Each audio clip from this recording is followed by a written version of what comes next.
नमस्कार दोस्तों, आप सभी का स्वागत है हमारे YouTube channel Birsa classes online में। आज 24 मई 2020 है और आज के महत्वपूर्ण करंट अफेयर प्रश्नों को डिस्कस करेंगे। उससे पहले आपसे एक निवेदन है, आप YouTube चैनल पर नए हो तो इस चैनल को सब्सक्राइब करें और बेल आइकन को प्रेस करें, जिससे हमारी आने वाली वीडियो का नोटिफिकेशन आपको मिल सके।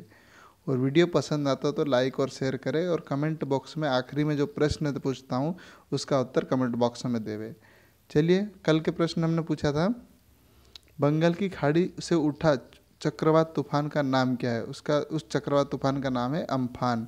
और यह कहाँ पर, ओडिशा और पश्चिम बंगाल के तटीय क्षेत्र में तेज़ रफ्तार हवाओं के साथ आया और वहाँ पर बहुत जनहानि हुई है। और इसका सही उत्तर है विजय जामोद ने दिया, संजय चौहान, ललिता चौहान, राहुल बामनिया। आप चारों ने बहुत अच्छा उत्तर दिया। आप भी चाहते हैं आपके प्रश्न का उत्तर यहाँ पर आए तो आखिरी में जो प्रश्न पूछा जाता है उसका उत्तर कमेंट बॉक्स में देना है। चलिए, पहले प्रश्न की बात करते हैं। हाल ही में किस देश ने अपने ओपन स्काई संधि से बाहर निकलने की घोषणा की। जापान, रूस, अमेरिका, चीन। सही उत्तर है ऑप्शन सी, अमेरिका। अब डिटेल में देखिए तो हाल ही में अमेरिकी राष्ट्रपति डोनाल्ड ट्रंप ने ओपन स्काई संधि से बाहर निकलने की घोषणा की। ओपन स्काई संधि 2002 में हस्ताक्षर किए थे इस पर। और यूएस पर इस संधि का हटने का आरोप काफ़ी लंबे समय तक लगता रहा, यानी अमेरिका पहले से ही चाह रहा था इस संधि से हटे। हालांकि अमेरिका ने इस बार हटने का बहाना क्या बनाया, रूस पर इस सौदे को अपनी हिस्सेदारी नहीं निभाने का आरोप लगाया। अब अमेरिका ने 35 देशों वाली ओपन स्काई संधि से बाहर निकलने की धमकी दी। इस संधि के तहत क्या होता है, एक देश दूसरे देश के वायु क्षेत्र में निगरानी के लिए उड़ान भर सकते। ट्रंप प्रशासन रूस पर संधि का उल्लंघन करने का आरोप लगा रहा है। अब देखिए, अमेरिका अगर इस संधि से निकलता है तो फिर क्या होगा, ऐसी रूसी उड़ानें अमेरिकी वायु क्षेत्र में संभव नहीं हो सक पाएगी। और इसके बाद रूस भी समझौते से हट सकता है, फिर अन्य सदस्य देश भी रूसी उड़ानी के लिए अपने आकाश को बंद कर सकते हैं। इससे पूरे यूरोपीय क्षेत्र की सुरक्षा प्रभावित होगी, खासकर ऐसे समय जब रूस समर्थित अलगाववादी यूक्रेन, जॉर्जिया के कुछ इलाकों पर नियंत्रण किए हुए हैं।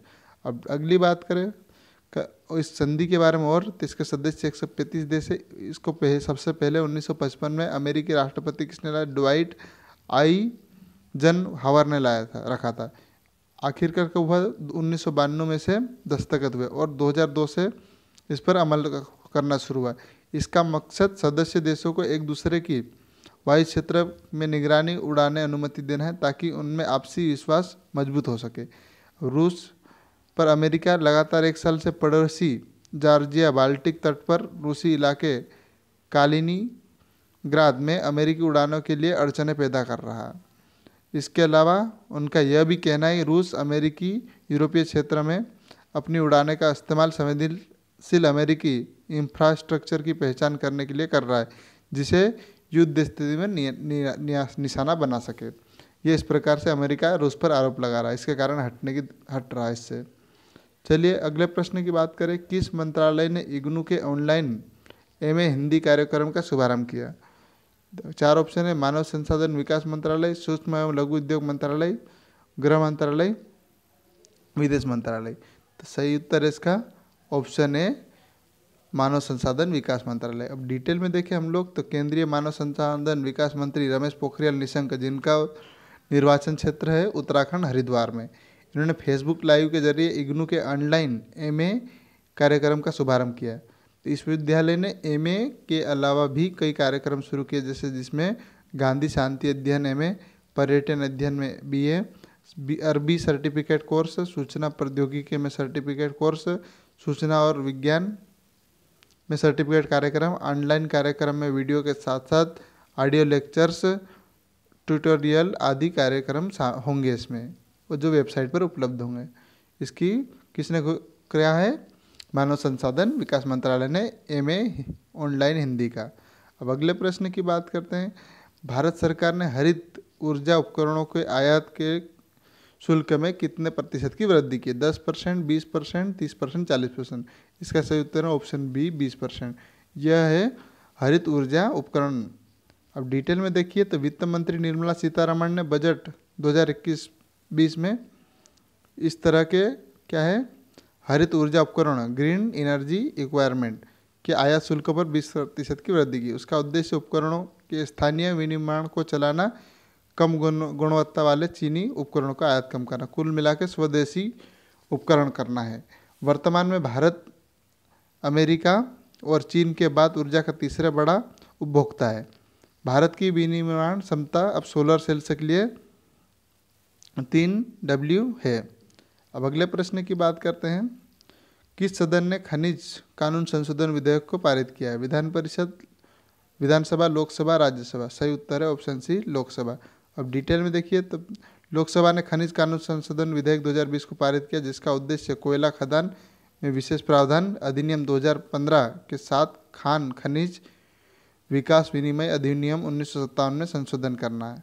इस बिल से कोयला क्षेत्र की वाणिज्यिक खनन पूरी तरह से खुल जाएगा। इस विधेयक की अन्य महत्वपूर्ण विशेषता यह है कि इससे कोयला खदान की नीलामी में भाग लेने के लिए अंतिम उपयोगों प्रतिबंधों को हटाया जा सकेगा।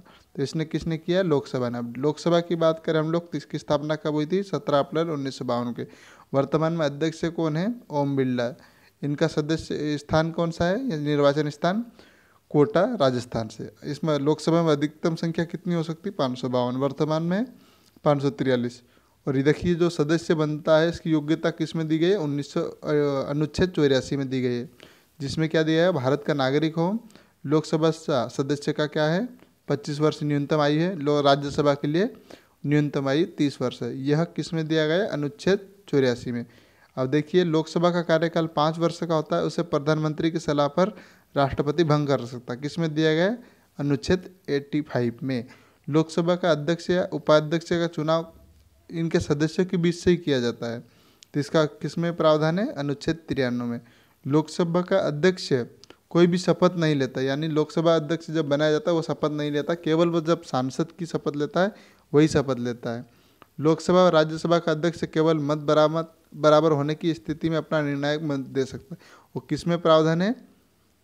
अनुच्छेद 6 में, यानी 100 में।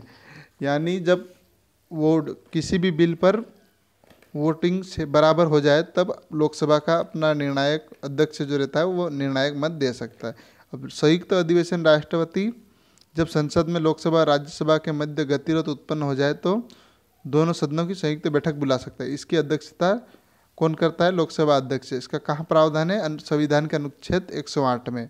इतनी जानकारी लोकसभा से है तो आप इसको एक रजिस्टर में नोट कर लेवे, क्योंकि यह प्रश्न संविधान से बहुत ज़्यादा पूछे जाते हैं। तो अगले प्रश्न की बात करते हैं हम लोग। 5वां प्रश्न, हाल ही में दुनिया में पीपी किट का दूसरा सबसे बड़ा निर्माता कौन सा देश बना? अमेरिका, चीन, भारत, रूस। इसका सही उत्तर है सबसे बड़ा दूसरा उत्पादक भारत बना है।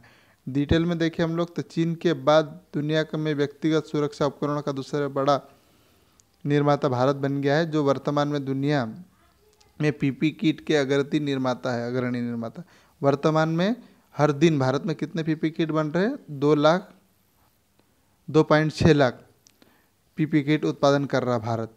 किसी भी देश की अधिकतम क्षमता है, अगर हम एक औसत लेते हैं तो भारत 1 लाख किट का उत्पादन होता है। एक पीपी किट में मूल रूप से शू कवर, दस्ताने, आई शील्ड, मास्क, गाउन शामिल होते हैं। ऊपर दिया गया डाटा स्वास्थ्य मंत्रालय द्वारा प्रदान किया गया। स्वास्थ्य मंत्रालय, यह सब डाटा किसने दिया? स्वास्थ्य मंत्रालय। तो वर्तमान अभी संयुक्त राष्ट्र संघ में जो WHO संस्था है उसके एग्जीक्यूटिव चेयरमैन किसे बनाया गया? डॉक्टर हर्षवर्धन सिंह, जो भारत के स्वास्थ्य मंत्री है। इनका निर्वाचन क्षेत्र क्या है? चांदनी चौक, नई दिल्ली। अब देखिए अगले प्रश्न में बात करते हैं हम लोग। 6वां, मध्य प्रदेश सरकार ने किस जोन में बिना ई पास के यात्रा को मंजूरी दी है? Red zone, green zone, orange zone, इनमें से कोई नहीं। तो सही उत्तर है ऑप्शन बी, ग्रीन जोन। अब डिटेल में देखिए हम लोग। लॉकडाउन के चौथे चरण में मध्य प्रदेश के ग्रीन जोन वाले इलाकों में कई तरह की छूट दी। देख क्या दिया गया इसमें? ग्रीन टू ग्रीन, यानी ग्रीन टू ग्रीन जाने के लिए अपने वाहन की यात्रा, जो आपका वाहन है उसमें ई पास की आवश्यकता नहीं है। और क्या है, यदि आप देखो ग्रीन टू ग्रीन जोन जाने के दौरान आपके बीच में यदि रेड जोन आता है तो भी हाईवे पर ई पास की आवश्यकता नहीं होगी। यदि रेड जोन से ग्रीन जोन या ग्रीन जोन से रेड जोन में जाना है तो आपको ई पास के लिए ज़रूरी अप्लाई करना पड़ेगा। यहाँ बगैर पास के लिए आवागमन पूर्ण प्रतिबंध रहेगा और दूसरे राज्य के लिए जाने के लिए भी ई पास की ज़रूरत पड़ेगी। अब मध्य प्रदेश की बात करें हम लोग तो मध्य प्रदेश की स्थापना कब हुई थी? 1 नवंबर 1956। भोपाल इसकी राजधानी, शिवराज सिंह चौहान इसके मुख्यमंत्री है, राज्यपाल लालजी टंडन है।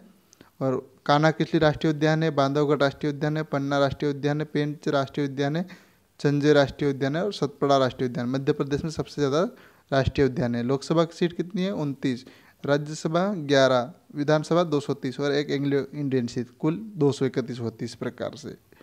अब उसके और डिटेल में बात करें मध्य प्रदेश से, तो मध्य प्रदेश 5 राज्यों के साथ सीमा साझा करता है। उत्तर में उत्तर प्रदेश, पूर्व में छत्तीसगढ़ और दक्षिण में महाराष्ट्र, पश्चिम में गुजरात, उत्तर पश्चिम में राजस्थान।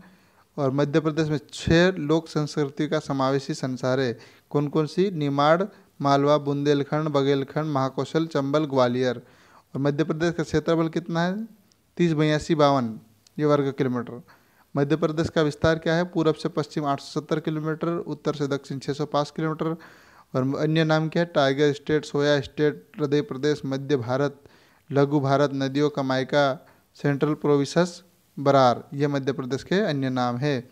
यह भी एक रजिस्टर में नोट कर लेवे। और आज का प्रश्न क्या है? कचरा मुक्त 7 स्टार रेटिंग में कितने शहरों को 5 स्टार रेटिंग मिली है? इसका उत्तर आपको कमेंट बॉक्स में देना है। धन्यवाद। जय हिंद, जय भारत।